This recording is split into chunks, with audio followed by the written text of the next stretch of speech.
आप सोच रहे होंगे कि मैं क्या कर रहा हूं। मैं युद्ध की तैयारी कर रहा हूं। वही युद्ध जो ज्वालामुखी की भांति कभी भी फट सकता है। युद्ध वही जीतता है जो युद्ध में व्यतीत होने वाले समय से अधिक समय युद्ध की तैयारी में लगाए। जो योद्धा अभ्यास क्षेत्र में जितना अधिक समय दे, रणभूमि में उतना ही कम रक्त बहेगा। एक सामान्य लौ और तीखी तलवार में अंतर यही है कि एक तीखी तलवार को कड़ी अग्नि परीक्षा से होकर जाना पड़ता है। लौहकार की मार खानी पड़ती है। एक तलवार जितनी पीड़ा सहेगी, उसका वार उतना ही प्रबल होता है। इसलिए पीड़ा से घबराए नहीं, उसका सामना करें, उसका अभ्यास करें, क्योंकि यही अभ्यास जीवन के युद्ध में आपको विजयश्री बनाता है।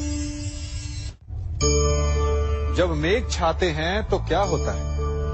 अंधकार छा जाता है। मेघ गरजते हैं, बिजलियां कड़कती हैं, वर्षा होती है। सभी पशु अपने आश्रय स्थल पर जाकर छिप जाते हैं।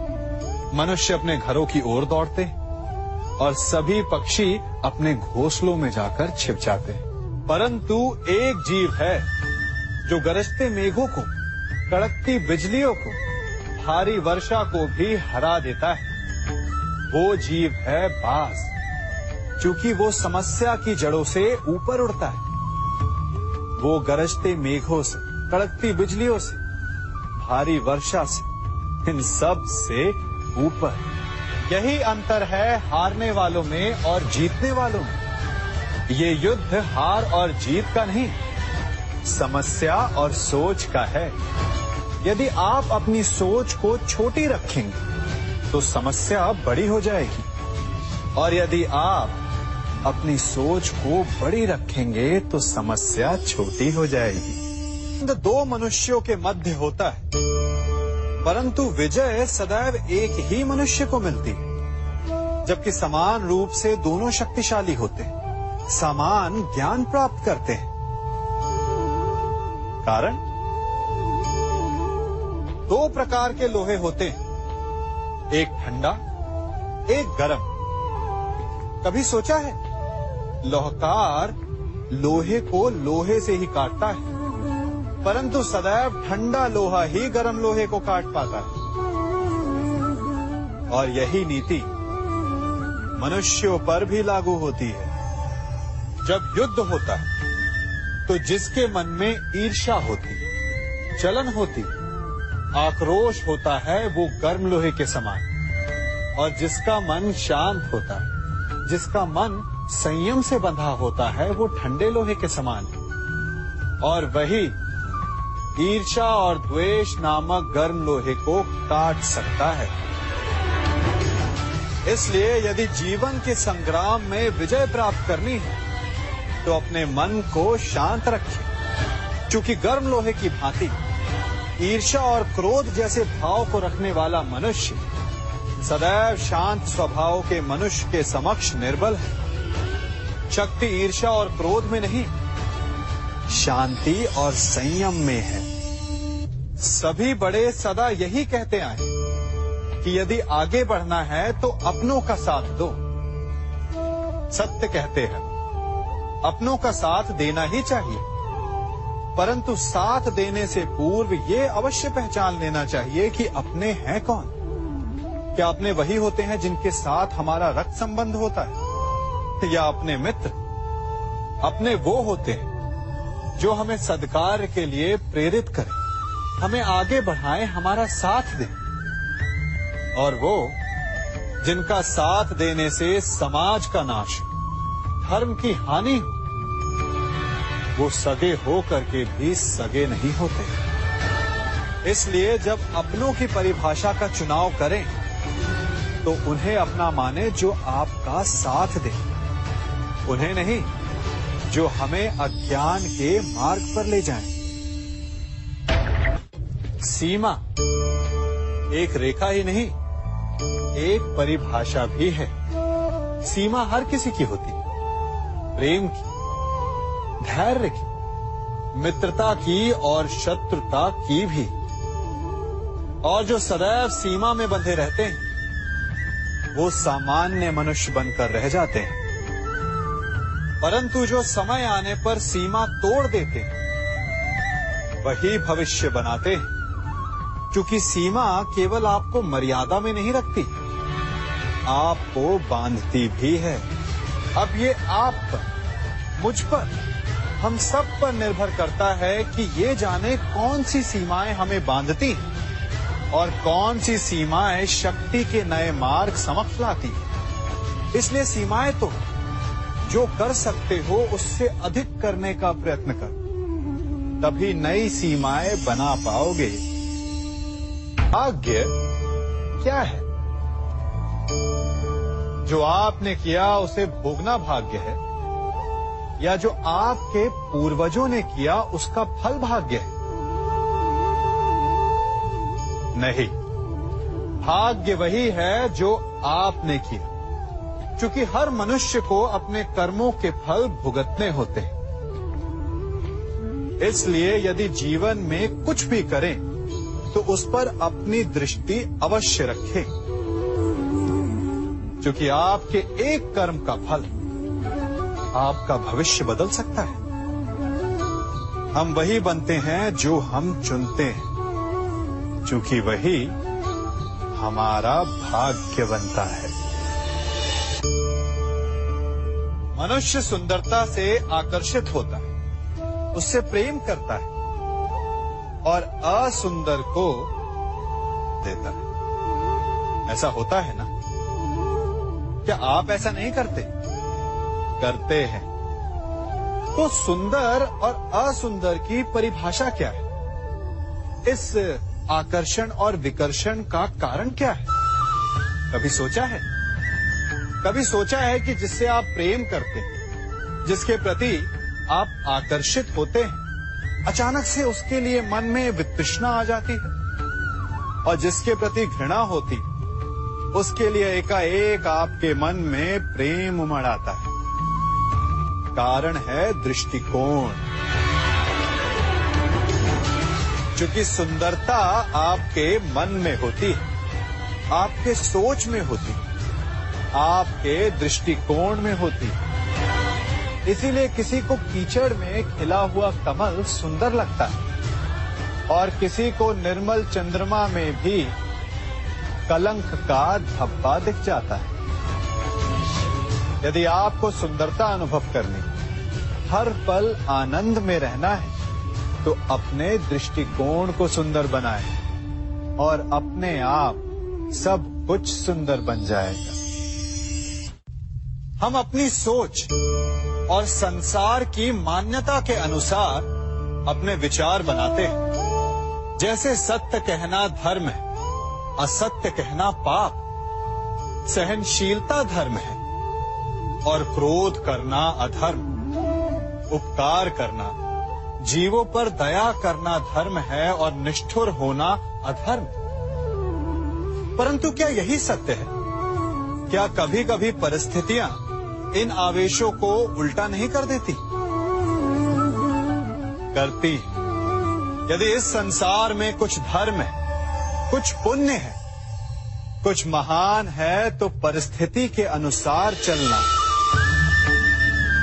जटायु स्मरण है आप सबको, वो जिन्होंने रावण पर क्रोध किया था, उस पर आक्रमण किया था। उस समय जटायु का क्रोध पाप नहीं था, धर्म था। इसीलिए अंत में उन्हें भगवान राम की गोद मिली। और कुछ ऐसे भी होते हैं जो धर्म को सहनशीलता समझकर हर अन्याय को सहते हैं और अंत में वो बाणों की शैया पाते हैं। यदि कोई पशु या व्यक्ति अकारण आक्रमण करके किसी निर्दोष के प्राण लेने की चेष्टा करे, तो उसके रक्षा हेतु उसका वध कर देना पाप नहीं, समय की मांग है। क्योंकि आक्रमण भी आत्मरक्षण ही है। यदि किसी दुष्ट की सहायता करने से सामान्य मनुष्य को कष्ट पहुंचे, पीड़ा पहुंचे, तो उसे सहायता ना देना ही धर्म है। अकारण क्रोध अस्वीकार्य है, परंतु यदि क्रोध से कुछ शुभ हो, पाप बाहुभीत हो, तो क्रोध और दंड भी धर्म ही है। संसार का सबसे बड़ा पाप क्या है? असत्य बोलना, हत्या कर देना, चोरी करना या किसी का अपमान करना। संसार का सबसे बड़ा पाप है किसी निर्बल को सताना, और संसार का सबसे बड़ा दंड भी उस निर्बल के मुख से निकली हाय है। आप देख रहे हैं मैं क्या कर रहा हूं? मैं लौह पिघला रहा हूं, और ये लौह पिघलता है इस चमड़ी की बनी धूनकी से निकली हवा से। तनिक सोचिए, एक मृत पशु की खाल से बनी धूनकी इतने कठोर लोहे को भस्म कर सकती। ठीक उसी प्रकार आप चाहे जितने भी शक्तिशाली क्यों ना हो, यदि आपने किसी निर्दोष, किसी निर्बल को सताया, तो उसके मन से निकली हाय और उसका श्राप आपके जीवन को भस्म कर सकता है। स्वर्ण सज्जन पुरुष और परोपकारी मनुष्यों की गति एक समान होती है। यदि स्वर्ण टूट जाए तो उसे गर्म करो, ताप दो, पिघल कर वो फिर से जुड़ जाता है। ठीक उसी प्रकार मतभेद होने के पश्चात भी एक सज्जन पुरुष और महान पुरुष फिर से मित्र बन जाते हैं। परंतु दुर्जन दुष्ट माटी से बने लोग उस पके हुए मटके के समान होते हैं कि जिनमें यदि एक बार दरार आ जाए तो वो स्वयं ही स्वयं का सर्वनाश कर लेते हैं। इसलिए मित्रता केवल सज्जनों से ही करें ताकि मतभेद ना हो।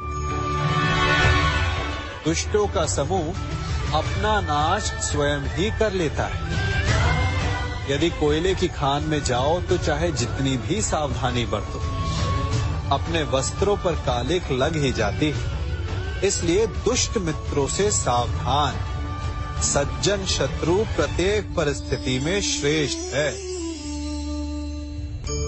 प्रत्येक मनुष्य सफलता पाने के लिए कार्य करता है। कुछ सफल होते हैं, कुछ नहीं होते, और जो सफल नहीं होते वो सदा अपनी असफलता का कारण या तो अपनी परिस्थितियों को बताते हैं या अपने सहयोगियों को दोषी ठहराते हैं।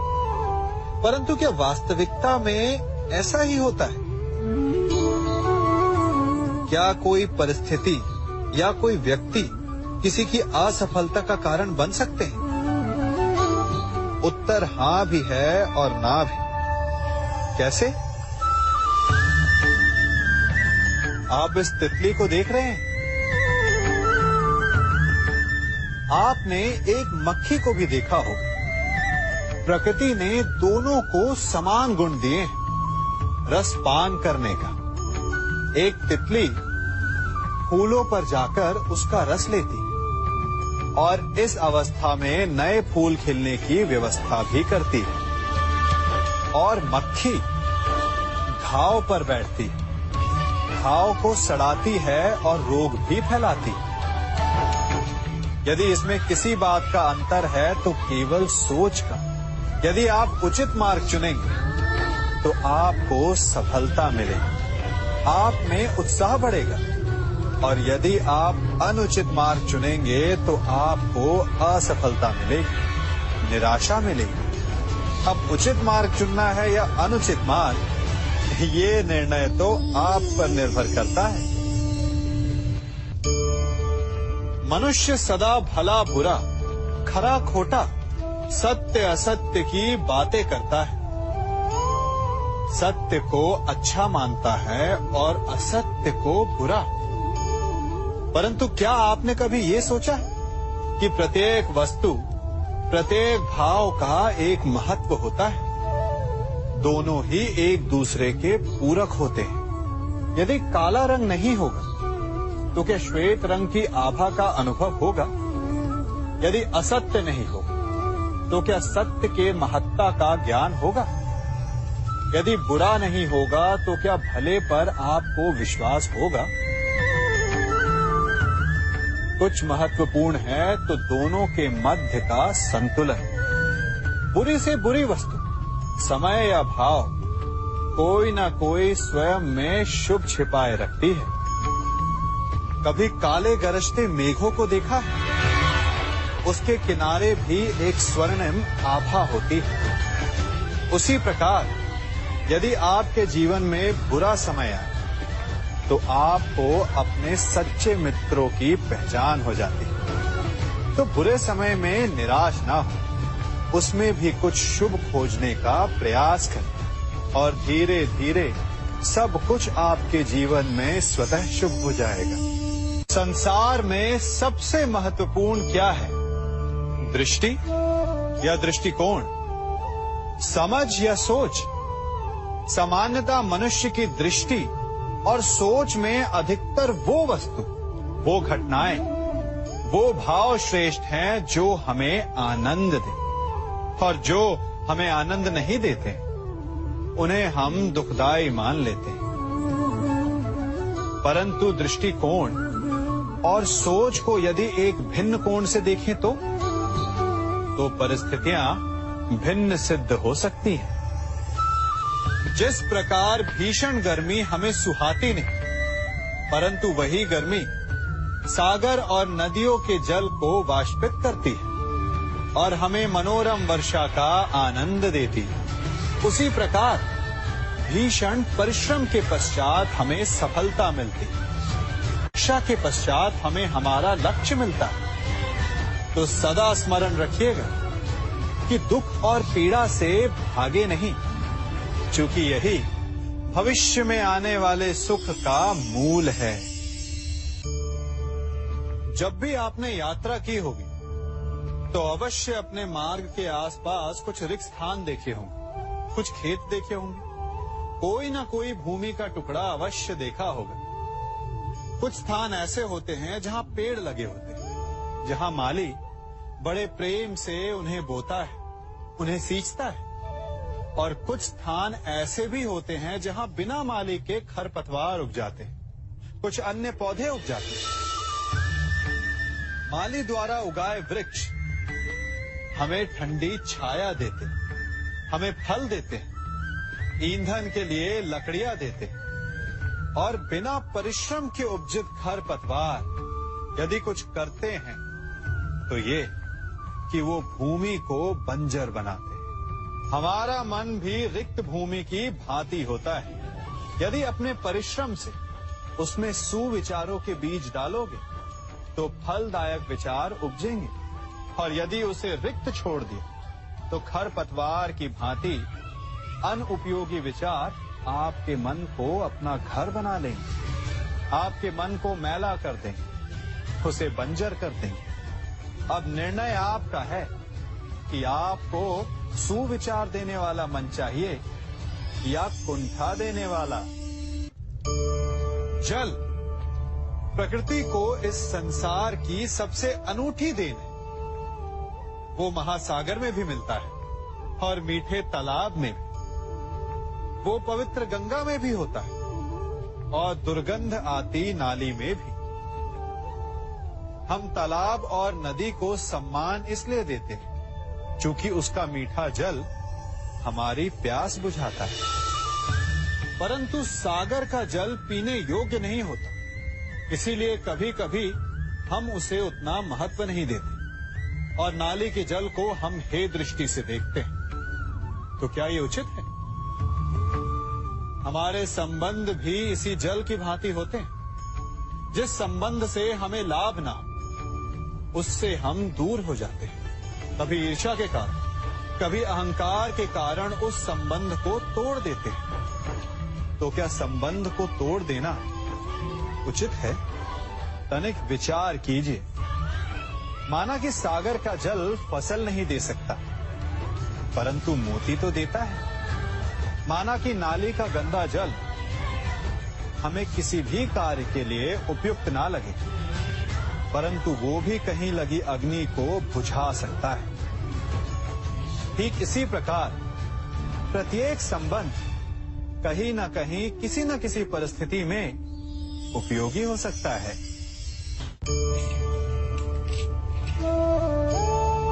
बड़ी विकट समस्या है। मुझे स्मरण ही नहीं हो रहा कि इस गुच्छे की कौन सी चाबी इस ताले को खोलेगी। बड़ी देर से प्रयास कर रहा हूं, परंतु ये ताला खुल ही नहीं रहा।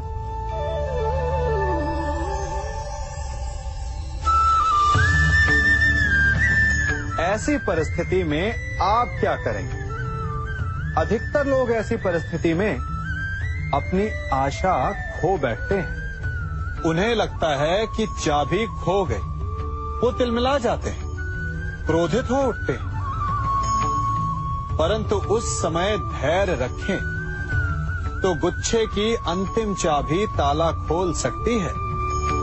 कुल्हाड़ी का अंतिम प्रहार वृक्ष को काट के गिरा देता है, परंतु क्या सत्य में कुल्हाड़ी का अंतिम प्रहार वृक्ष को काट के गिरा देता है?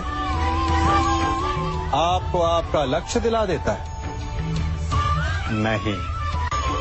आपका निरंतर प्रयत्न ही आपको सफलता दिलाता है। जब आपका मन निराश है तो अपने कार्य में दुगनी उत्साह से जुट जाइए, क्योंकि अनावरत बहता जल ही कठोर चट्टान को काट सकता है।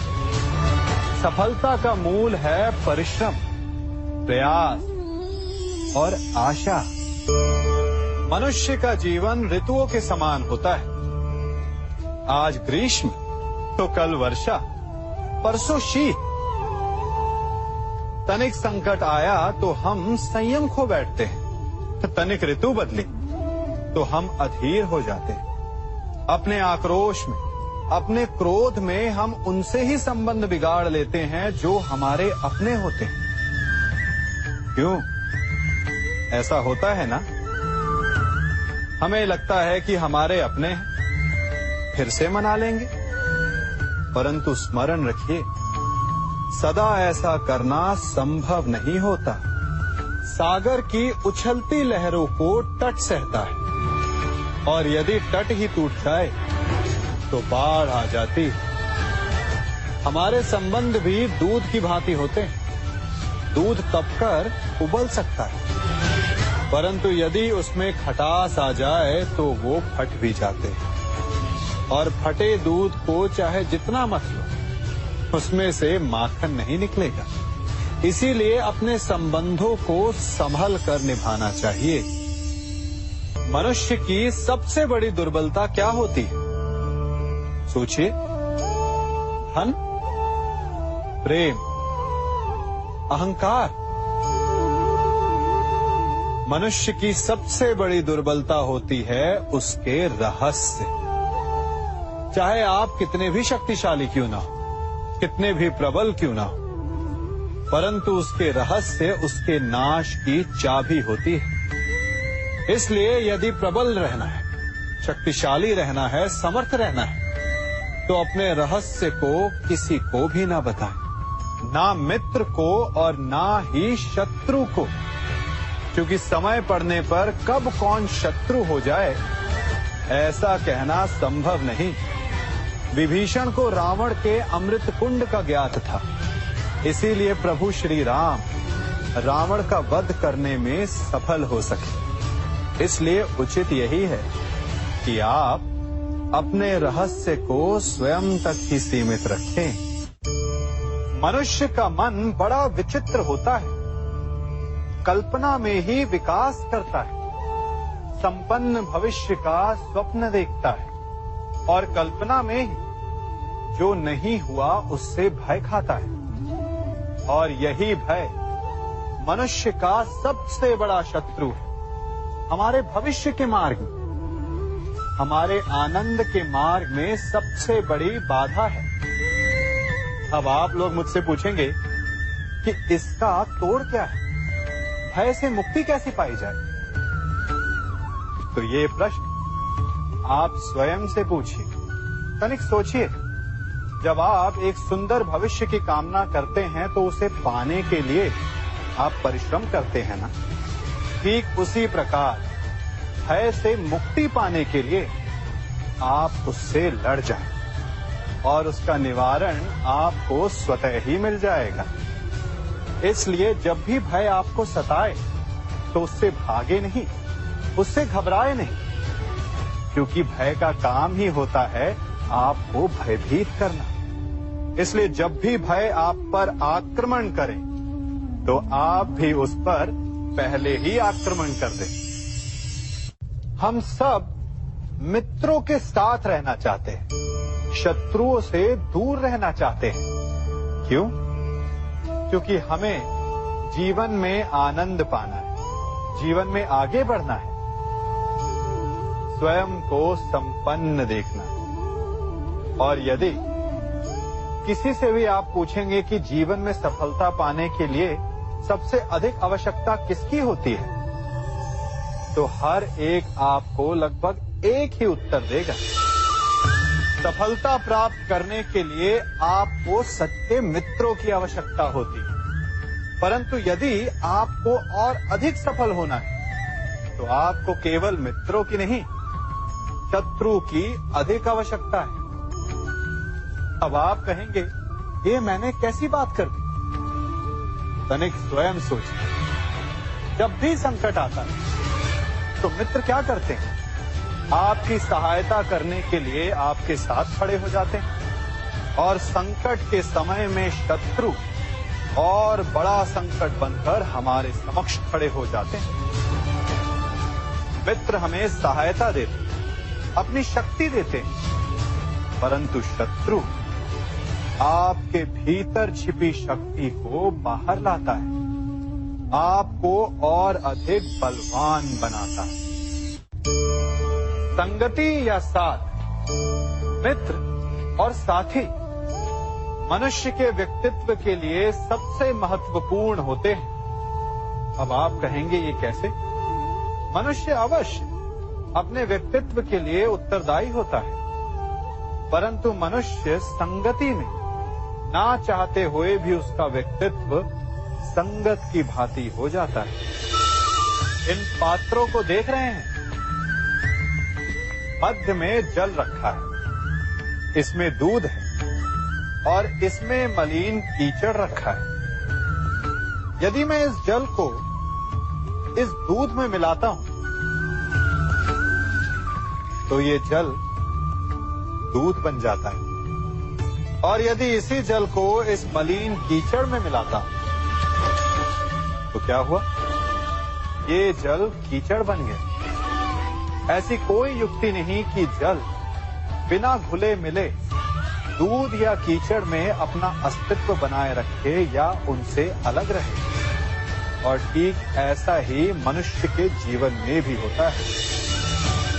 यदि एक गुणहीन व्यक्ति गुणवानों की संगत में बैठे तो उसे भी गुणवान समझा जाता है, सम्मान का पात्र समझा जाता है। और यदि एक गुणवान व्यक्ति गुणहीनों की संगत में बैठे तो उसे भी तिरस्कार मिलता है। इसलिए अपने जीवन में सदैव संगति सोच समझकर सावधानी से चुनिएगा। कभी खेत में किसी किसान को खेती करते देखा है? वो उसे सींचता है, उसे जोतता है, पशु पक्षियों से खेत की फसल की रक्षा करता है, परंतु एक बात का वो सबसे विशेष ध्यान रखता है कि कहीं खेत में खरपतवार ना उग जाए, क्योंकि एक खरपतवार खेत की सारी फसल को नष्ट कर सकती है। ठीक उसी प्रकार यदि वंश की कोई संतान खोटी निकल जाती है तो वो समूचे वंश का सर्वनाश कर देती है। इसीलिए संतान के लालन पालन में विशेष ध्यान देना आवश्यक होता है, क्योंकि संतान वो फसल होती है जो वंश के आने वाले समय को महान बना सकती है या फिर वंश का पतन भी कर सकती है। मनुष्य भी बड़ा विचित्र प्राणी है। अपनों से नीचे के स्तर के लोगों को वो हे दृष्टि से देखता है, उनका उपहास उड़ाता है, उनसे बार बार कहता है कि तुम्हारा कुछ नहीं हो सकता, तुम भविष्य में कुछ नहीं कर पाओगे। जब मनुष्य के पास धन, संपत्ति, मान होता है तो वो दूसरों का आदर नहीं करता, परंतु वो एक बात भूल जाता है कि उससे भी अधिक शक्तिशाली कोई अस्तित्व में है, और वो है समय। काल। काल अपना चक्र कब बदलेगा ये कोई नहीं जानता। समय अपनी करवट कब लेगा ये कोई नहीं जानता। कोयला भी समय के साथ साथ हीरे में परिवर्तित हो जाता है। इसलिए जीवन में कभी भी किसी का भी उपहास नहीं उड़ाना चाहिए। देख रहे हैं इसे? ये रेत है। कहा जाता है कि इसे आप मुट्ठी में बंद करके नहीं रख सकते। क्यों? क्या इसका स्वभाव ही ऐसा है, या हमारे हाथों में इतनी सक्षम शक्ति नहीं कि इसे मुट्ठी में बंद करके रख सके, या फिर इसका स्वरूप ही ऐसा है कि ये फिसल ही जाएगी।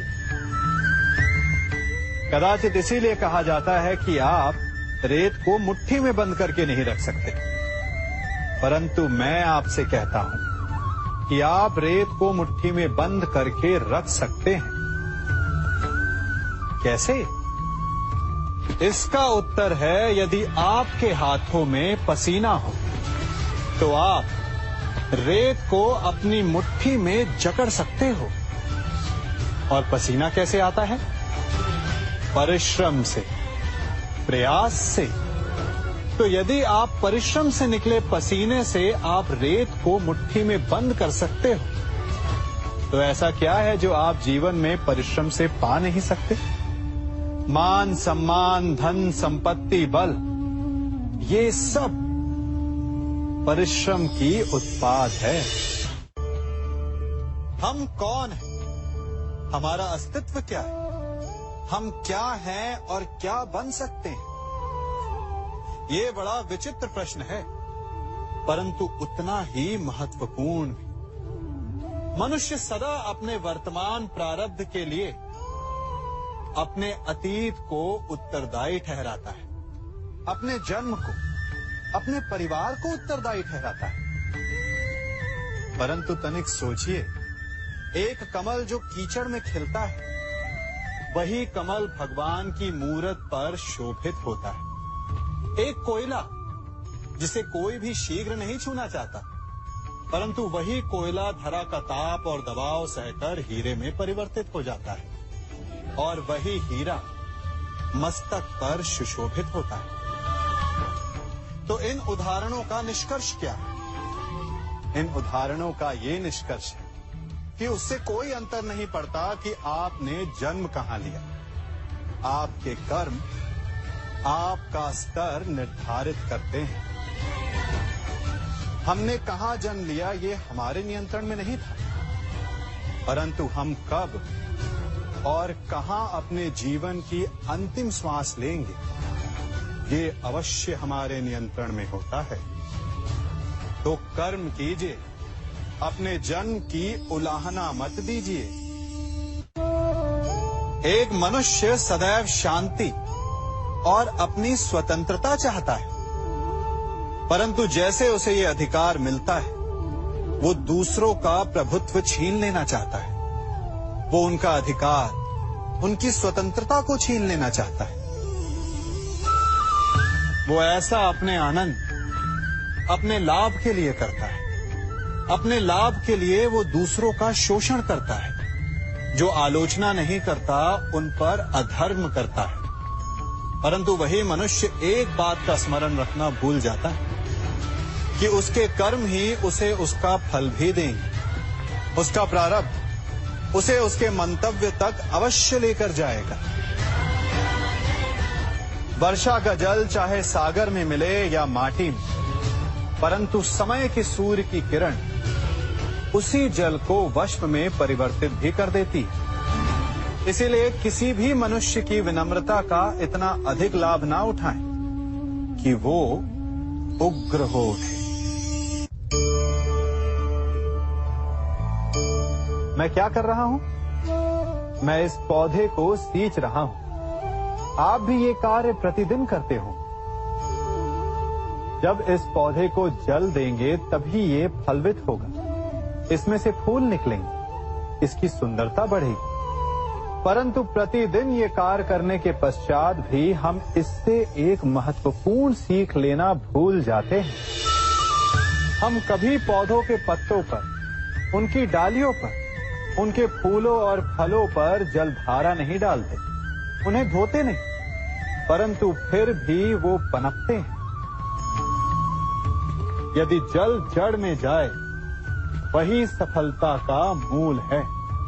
यदि आप एक बार में अनेक कार्य करने जाएंगे, तो आपको एक कार्य में भी सफलता नहीं मिलेगी। परंतु यदि आप बुद्धिमता से, दृढ़ मन से एक कार्य साधेंगे, तो एकाएक स्वतः ही सारे कार्य सध जाएंगे। जो आपका मूल है, जहां से आपको सिंचाई मिल रही है, यदि आपने उसकी जड़ को छोड़ दिया, तो एक सूखे पौधे की भांति आप भी सूख कर गिर जाएंगे और अंततः अपना अस्तित्व खो बैठे। हमने एक बात अपने माता पिता, अपने बड़ों से, अपने बुजुर्गों से सुनी ही होगी कि संगति का प्रभाव मनुष्य पर पड़ता ही है। यदि वर्षा की एक बूंद सीप के मुख में जाए तो वो मोती बन जाती है, और यदि वही वर्षा की एक बूंद सर्प के मुख में जाए तो विष। तो क्या यही सत्य है? नहीं। आपने कभी चंदन के वृक्ष को देखा है?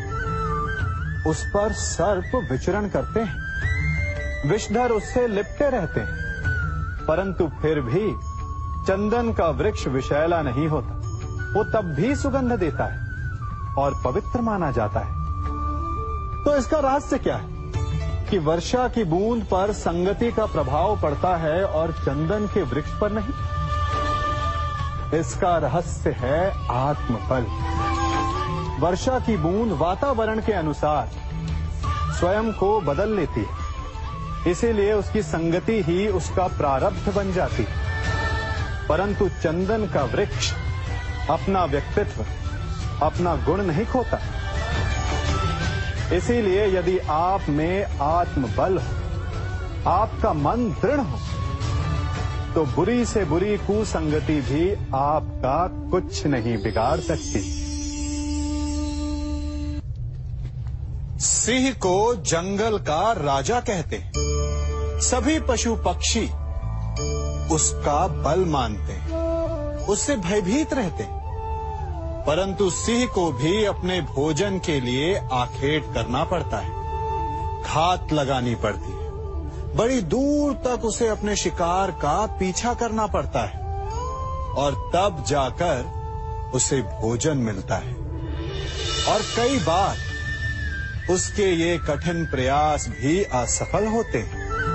यदि सिंह ये सोचकर बैठ जाए कि मैं तो वन का राजा हूं, मेरा भोजन स्वयं मेरे मुख में आकर गिर जाए, तो वो भूखे मर जाएगा।